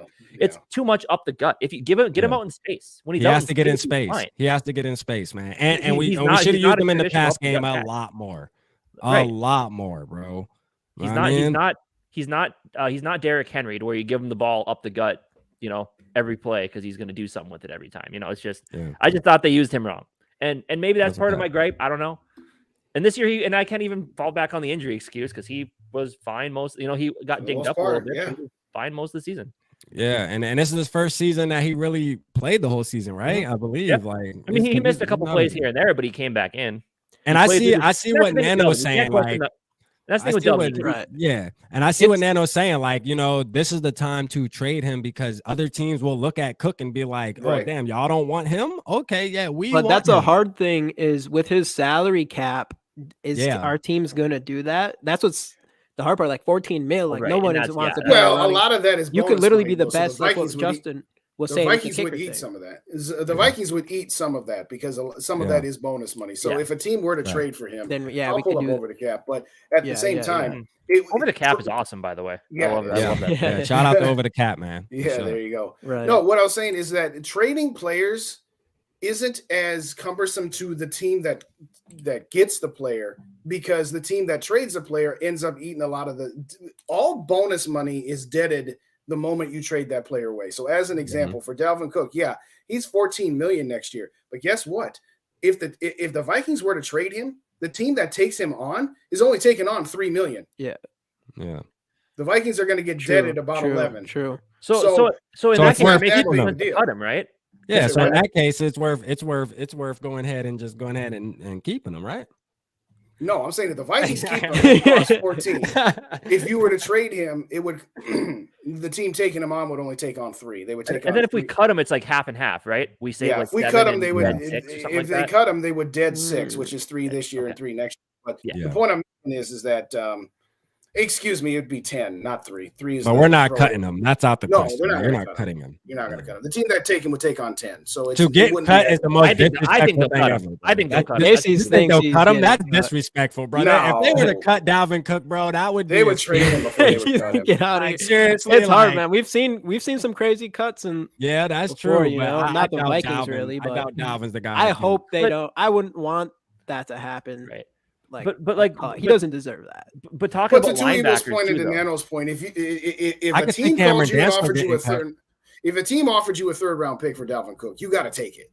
You got to take it. Right. I guess it depends on what you get. Like you don't save money, but you gain draft capital, especially when we don't have much right now. Like Right. Yeah, you got to take what This you is can my get. thing. I'm riding for Cook so heavy because I feel like he has one more explosive year. Like, I'm not saying that this guy needs to be our running back for the next 3-4 years. Like, I'm saying 1 year. Like, that's it. This season right here, this next season, because he played a full season healthy. I think this offseason, his body's really gonna get right. You know what I mean? Because he's a hard worker. You know what I mean? Like, he works out in the offseason, man. He puts in that work, and you could tell. You know what I'm saying? His body always looked good. So I just think one more year of Dalvin, but like y'all say with the cap, obviously there's money involved in this, that, and the third, and you got to admit it's a business.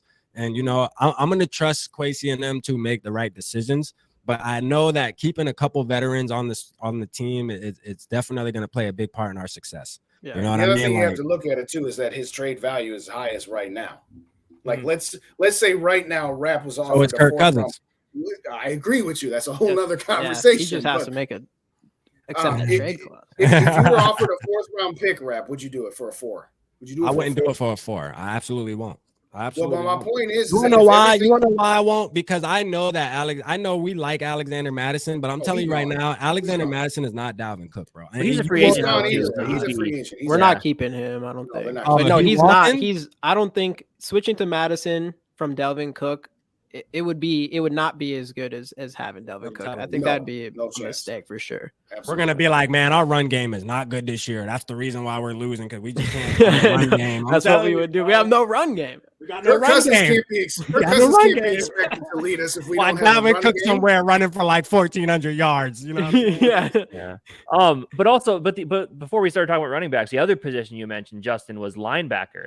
And I think, that's important. Another reason why, so moving on from Eric Kendricks, I believe on Over the Cap, it said if you cut him, you save like $9.5 million. That's like 1 million dead, right? 1.5 million dead. I'll pull it up here right now, but that sounds about right. I think that's about what. Yeah, 9.5 million saved, 1.5 million. And you feel comfortable because we got Brian Asamoah. He's one of the rookies we drafted last year that I think has an insanely bright future. He should have been played. You want to talk about locker room leader? He's already shown. He's the guy with the boombox and having a good time or whatever. He's posting pictures in Minnesota, freezing his ass off like the rest of us are. You ain't lying. Except for Jamie and Rap, but you guys are. Rap's on the coast, South Carolina. Man, I'm in 70. It was 70. I'm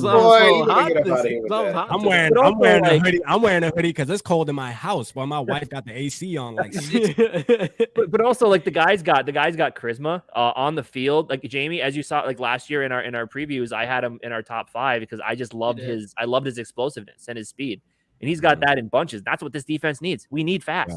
I think he's going to be a major player. I mean, a little undersized, sure, but so was Kendricks when he was at his peak too. So I think Asamoah is going to have a huge season. I ain't gonna lie, Casey. The way that boy punched that ball out, size ain't a thing with him. I'm gonna tell you that right now. That boy's a savage. Got heart, and that's all you need. Heart of a lion, bro. Yep, that's sometimes all you need. And that's how he was with Oklahoma too. He was kind of like that heart and soul of the defense, and that was like one of the big reasons why we liked him coming into the draft by itself, let alone his speed, football definite speed, and his motor. Man, his motor, like like motor is something you can never teach. Right, like you either have that or you don't. And he has that. So we do have a bright future with him. Hopefully here. I also want to bring up again. Let's see here. We are giving away this Justin Jefferson rookie card. All you got to do is hashtag Skol in the comments to enter this. We have 1 entry right now. So this person is going to get a free card. So someone else better jump in on this hashtag Skol in the comments. Yeah, we'll let I don't care who jumps in. Anybody can jump in. I already got mine. I'll stay. Yeah. I ain't gonna lie, because I don't got no cards. I don't got no cards either, man. That actually would be fire if I win. I ain't gonna catch it. But hey, when are y'all gonna start? When are y'all gonna start doing your draft videos? GG. When y'all gonna start doing your draft videos? We got to make it through our like positional previews first, which we're not very far in. So hopefully, because it's hard because you kind of want to time it like when that starts. As soon as the Super Bowl is over, then the offseason like officially starts and stuff, So it's like I want to kind of time it out so people are also like the watchers are kind of ready for all the draft stuff as well. I mean, obviously Viking fans probably are starting to, but we need to find a defensive coordinator and then figure out and then do a little bit more free agency stuff, I think. Yeah. And then we're gonna do we're gonna do a mock draft probably even next week. but get those going early. Because like once you get the defensive coordinator in, then you know what type of defense you're going to be playing, and then you know what you need. I mean, we already you already have some positions down, but like once we decide if we're going to be 4-3, 3-4, then it's like, okay, now who does this team like? What do we really need? And what do we decide to do with the likes of Daniel Hunter, which we didn't even get him into him at all? If you want to talk about trade, he's probably one of the more tradable assets this team has. Would love to keep him, but I don't think he fits in a 3-4. And I think for his career, and it's because he's only 28 years old, for the future of him, I think he requests a trade if we stay in a 3-4, because I think he is meant to be a 4-3 pass rusher. Yeah, I think I'd keep him in 3-4 even. I don't know. We would. His talent is just career. But for his career, can't find those guys. Right. But for his career, it's best for him to get into a 4-3 team, because he's going to get hopefully in his career 2 more decent sized contracts. Like maybe a 2 or 3 year deal now, and then sign maybe another one when he's done. But because he got put in a bad situation with his injuries where he never got that first big contract. For him, unfortunately. Right. So. And the reason why I asked y'all that, man, because everybody watching, man, like GG be going in on their draft, man. They called a lot of these guys even last year. They were hitting it on the head. So y'all make sure when it's time, man, y'all tap in. No luck at all. Yeah, y'all tap in, man. Y'all make sure y'all tap in. And look, like if y'all tapping in, y'all ain't hitting the like button or commenting, you're a thief, bro. Stop doing that. You know what I mean? Like, quit stealing. You know what I'm saying? Like, for real, y'all make sure y'all tap in and goddamn watch them, because I be taking notes from them, man. Because y'all know my videos on the draft. This is how I do. Hey, go check this guy out. He's a savage. I want him at the Vikings. You know what I mean? The end. You feel me? Like, that's how my videos go. The end. Straight like that. You know what I mean? For sure. No, I want everybody good. Attention on that one. We get into it. So anybody else who wants, like, if anyone gets really in on this, like looking into some of these players coming up in these drafts and want to get that deep dive and come up with some mock drafts and all that stuff. Sure. Yeah, for them tapping that. Anyone that even wants to pop on and jump into some of the videos and give their thoughts on some of these players. Like right now, I don't know what that'd be a flyer segment for y'all to do, actually. You know what I mean? Like when you're doing like your draft like players and have people jump on and kind of give you their opinions. That'd be fine. We did that last year. We did a live draft or like a live stream mock draft, and we got. We did. That was tough, though. That was tough because we had a few beers earlier on thinking we were going to be done after the 12th. Drinking on the job? No, Jamie. Oh, I thought you meant the live stream, actually the in-draft live stream. Full first round draft. No, we went. We're waiting until the 12th round. So we had a few beers. Oh, we're going to be done because other people are in there, having beers too, probably. But and then obviously we traded to the last pick of the draft, so it was like so it just got prolonged. It ended up being like 3 hours long instead of the 1 hour. But, because we could have drafted, but like let's talk about him for a bit. Instead, it's just like, oh god, now what? I'm gonna definitely do one. I'm gonna definitely do one with y'all this year, man. I want to join that. Let's do it. Let's make it because y'all know RAP want everybody good. I don't give a damn. I want every pick in the first round, man. Give me. Well, and I'm pretty sure all of them. I'm pretty sure StreamYard can have like 10 guests at once. So, just we're going to have a party. We're going to have us a mock party. It's hard. I guess I'll put it out there. What y'all doing Sunday? You guys going to parties? Are y'all going to stream? What are y'all doing? For what? Sunday. I think it's too early. It's too early. Super Bowl? I don't know. Yeah. I'm probably just going to watch it. I'll probably just hang out. Yeah, I'm probably just watching it. Well, I'm in Colorado. It's just me and my wife. So we're freaking. You ain't far from Kansas City. You're right there, man. Yeah, you're right true. There. You definitely got to go for the Chiefs. I'll just go. Yeah, I'll go there with my Vikings jersey on. I'm hoping it's a good game. Or I think it will be. Yeah. I think the Chiefs gonna humble the Eagles, man. I think they're gonna humble them. You know what I mean? Yeah. They're gonna humble them. Booth, come on, man. Stop. I don't know if we had Booth in our top 5. I think he was our number 5. He was our number there. 5. Yep. So we had because it was Sauce, it was Stingley, it was McDuffie. Who was the other big cornerback that year? Daxton Hill, I think. Daxton Hill safety. Yeah, he's a safety. Yeah, he was on a Michigan. I forgot who our 4th one is. And then Andrew. No, let me tell you. Elam. It was Elam. It was Elam. And then I don't know how he did this season. He had a decent season. Tariq Woolen was like the top. Was like one of the. Tariq Woolen was great this year. We didn't. Tariq Woolen we missed on that. Yeah, we missed on that. We missed on and Kobe Bryant. No, I picked George Pickens. So who was the guy that played with Sauce? His name's like Reed, right? I think it's like Reed, something. Because I think he's playing for the. He plays for the not Chiefs. He plays for. I thought one of the teams that played on Sunday. Oh, you talking about Kobe Bryant? Kobe Bryant played with Sauce. Yeah, he played. Yeah. He's with. Rat's got the Super Bowl party this year. Oh, we're going to my house. Hey, come on, you already know, hey, dude, man. I'm ready to go to a beach, man. I'm ready to go to the beach. For sure, I'm right here. I'm right here, man. For sure. Yeah, man. Anywhere be warmer than where I'm at right now. I'll tell you that. Holy cow. Colorado's not too bad. It's not. It's compared to Minnesota. It's a lot. That's the only thing that keeps me from moving to Minnesota. Because to be honest with you, I would love to be in the city where my team is at. Because I would go to every single home game. Like I wouldn't miss one. It's not worth it to me. I mean, but the cold, bro. Like the cold, man. I'm just like, yo. Like I never lived in the cities though. I never lived in the city, so I don't negative know how that 12. There ain't no way in hell. Negative 12 for 20 days straight. And actually, we didn't talk about Harry either. I want to bring that up. I'd be fine with restructuring Harrison Smith. Personally, because you don't save a lot by cutting him. You don't really save much unless he decides to just straight up retire. I'm definitely in on restructuring Harrison Smith and keeping him around. Jamie, for our top 5 corners, we had one difference where you had Stingley at 2, McDuffie at 3. I flip-flopped that, but said Stingley could be at 2 if he wasn't injured going into the draft. But yeah, I think we're gonna make videos about how we did last week. We'll find out a lot of plans and not a lot of time. Yeah, I know. I had some guy comment on my Tank Dell video and was like, yo, I trust you because you called Petrie last year. And I'm like, damn, all right. I'm turning into a draft specialist number 6. I'm turning into Mel Kiper out here. All right, I got you. Do it. I feel the vibes. For real. No, you want to know what's crazy? That kid that Mel Kiper has us drafting out of Mississippi State, the same school that Cameron Dancer went to, he has the most pick sixes in college history for a season, I think. Damn. Like he looks like a Sauce Gardner type guy, like his swagger and stuff. He's you still on Witherspoon?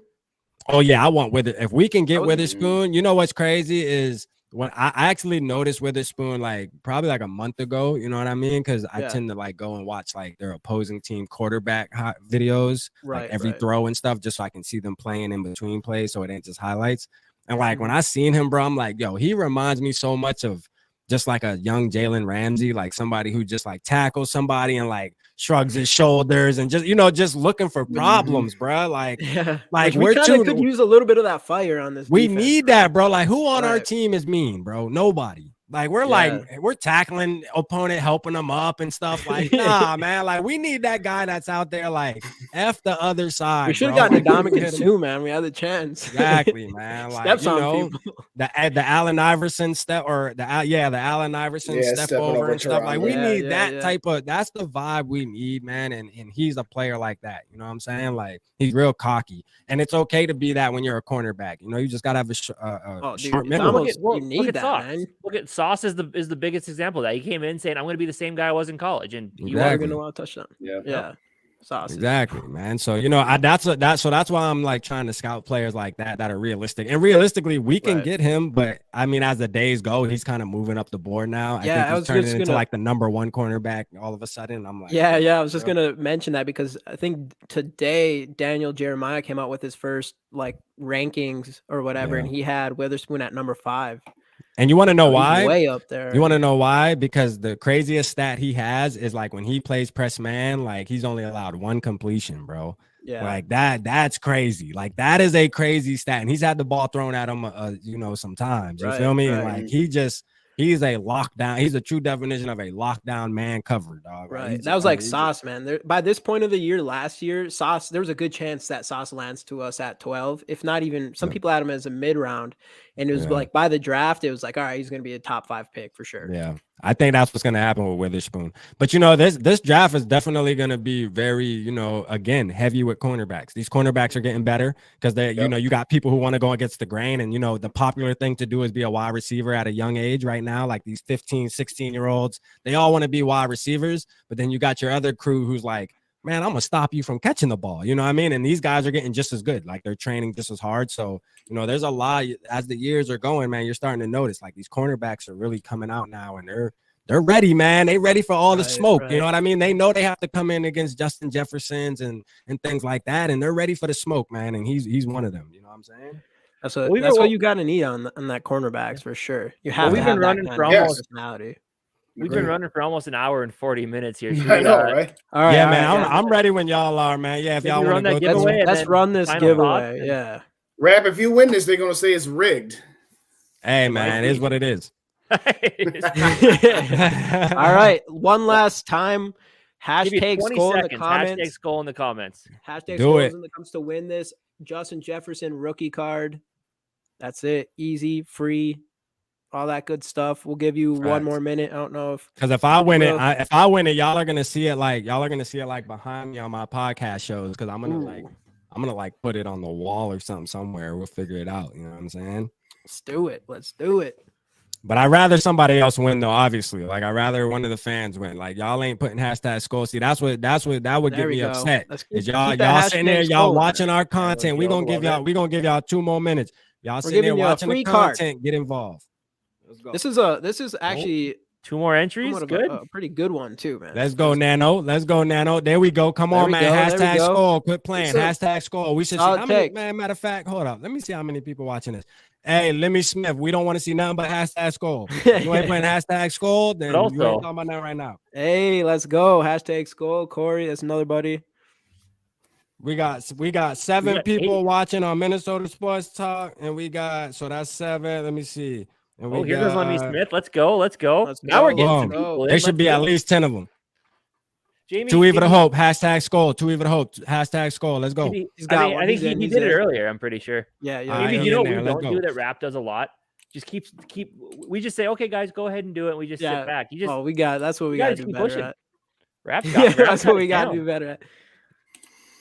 Yeah, let's go, man. Do not be a thief. Let's run this. Let's get it. Come on, RAP win. RAP win. Bambino, you funny. Does it just do it? Does it just do it like it generates it by itself? Like you just click. Yeah, all you have to do is hashtags. It's part of the StreamYard thing. Yeah, it's pretty cool. It's pretty cool. That's fire. Yeah. So all I have to do is press it, and you'll see all the names come up. And we're about to do it in 3, 2, 1. Let's see who it is. Let's go. That's fire. I want that. Let's go.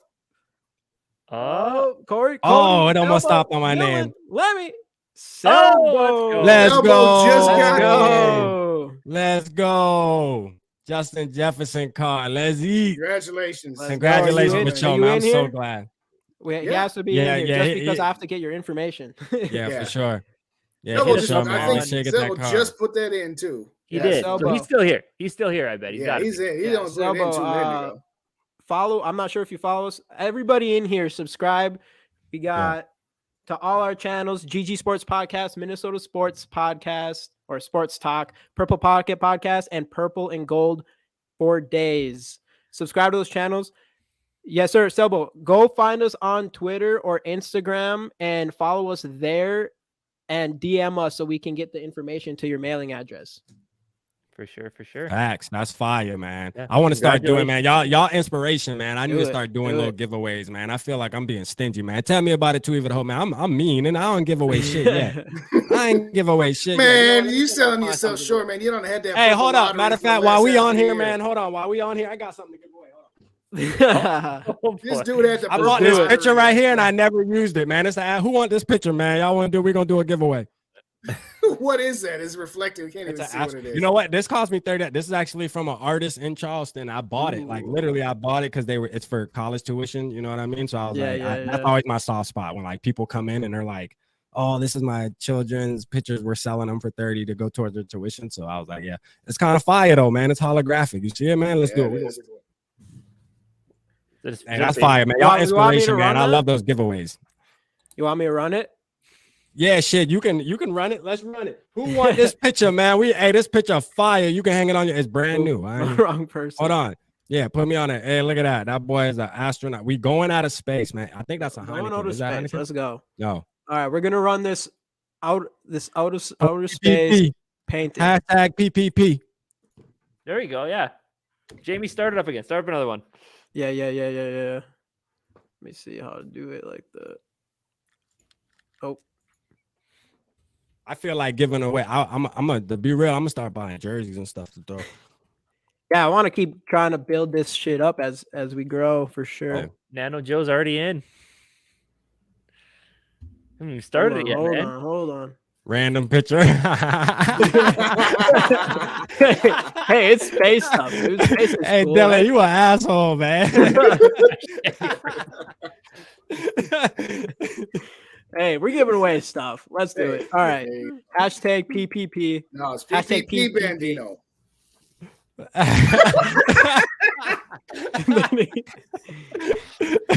Oh, Nano, you funny, dude.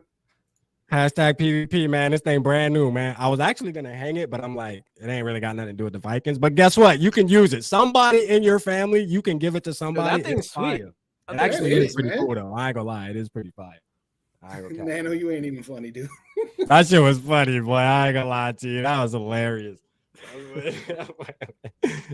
Hey, y'all ain't right. Hey, y'all know once we get back, once we get on Purple Pocket Podcast, man, I'm gonna have this conversation with y'all now. You know what I mean? Like, we have 6 people in. That's good. Let's get it, man. PPP, let's get it. Hashtag PPP. Subscribe. Don't forget to go subscribe to these guys. Purple Pocket Podcast, right on YouTube, and Purple and Gold for Days, right on YouTube. Go subscribe to them. Thank you, guys. 100%. Especially if whoever this wins is fun as hell. I want to give away shit all the time. I'm actually gonna start doing that on my I would show. definitely go subscribe to Purple Pocket Podcast because you're just gonna get a bunch of free shit. Yeah, for real. Y'all figures out how much it costs. To be real, like GG inspired me tonight, bro. Like the way they give away cards and stuff, bro. Like that's fire. And I'm gonna sign it. This has been Jamie's plan from the beginning. We just never did it until we started actually doing live streams. Well, I got really into sport cards in general, so that helped. Yeah. All right. Should we run this thing? Man. Sign it. Sign it. Yeah, you gotta sign it. Rap, you gotta sign it. That's a fact. I'm gonna sign it. And I'm gonna put F the Packers on there too for you. There you go. F the Packers. We're gonna make it football. Dude, that's perfect. Do that. Sign it. F the Packers. All right, Jamie. Let's run it. All right, let's run this thing. Let's do it, man. This is cool as hell. I'm gonna mail it tomorrow. I ain't gonna lie to you. Nano, let's go. That's my boy Nano. too. Nano, my boy. Nano, I'm assuming Nano knows how to get a hold of you. Yeah, Nano know how to get a hold of me, man. Hit me up on Instagram, Nano. Yep, Selbo. Remember, hit us up on Instagram or Twitter, whichever. If worst case scenario, comment under this. Right, trade Delvin. Comment under this post. We actually gave one card away, and we never heard from the guy, and I have no idea. I still have the card because I'm hoping he pops back in again. But hey, that's fire. Like, to be real, I'm going to the store tomorrow. Everybody in the chat, like, I'm going to buy some more shit. You know what? I'm gonna just start buying random shit. I'm gonna do giveaways for sure. Dude, I mean, if you can you just gave away a poster that everybody. Yeah, this fire too. This shit cost me $30, bro. Like, for real, this shit ain't even. And it's good quality. Sick. It's like real. I should have jumped in on that one. Yeah, it's straight though. I'm gonna go get some more stuff, man. I'm gonna start doing giveaways all the time. There's something cool about a space painting with you signing it and saying "fuck the Packers" on it. Oh yeah, that's a fact. That's only gonna happen. Like this is the only scenario. It's gonna be 101, baby. It is 101. Put 101 on there too. Put 101 on there too. 101. All right. Anyway, we've almost been running for 2 hours here. Yeah, great time, guys. Justin, Rap, thank you guys for joining us in Dave's absence. It was a great show. A lot of Kirk Cousins talk, which is fine. It's always fun. But yeah, I don't know. We're in for a busy off season, and it's exciting yet it's kind of terrifying because who really knows us as a group, and the other guys, part of our whole thing that's coming here throughout the off season and everything. Which you guys will learn more about that probably through Rap, but we're giving away muffins, man. Hashtag muffin. No, let me stop. To give away that Randall jersey. Oh, that's staying on the wall. That's a feeling. There you go, Justin Day. Give away that Randall jersey, boy. Come on now. Everybody else donated something. I want that Justin. I want that Day jersey. Sign that Day. Get that Day jersey signed. Come on, dog. No, you're good. Again, man, I appreciate y'all, man. I appreciate everybody in the chat, man. This was fun tonight for sure, man. Thanks for joining us. We're at the end here, but thanks Dave Ditter for hopping in. JJ for number 1 pick. Draft. Yeah, let me think about that. No. Trey Kirk Cousins second round. I like your style, David. I like your style, David. You know you my boy. But anyway, everybody, thanks again for hopping in. Appreciate it. Dave will be back rocking it with us next week here on Skol Experience, and lot of content coming up from everybody here, plus Dave. So hope fact. everybody's ready for a full offseason of Vikings content. And thanks for joining. See you guys next time. Good night. Skol Vikes.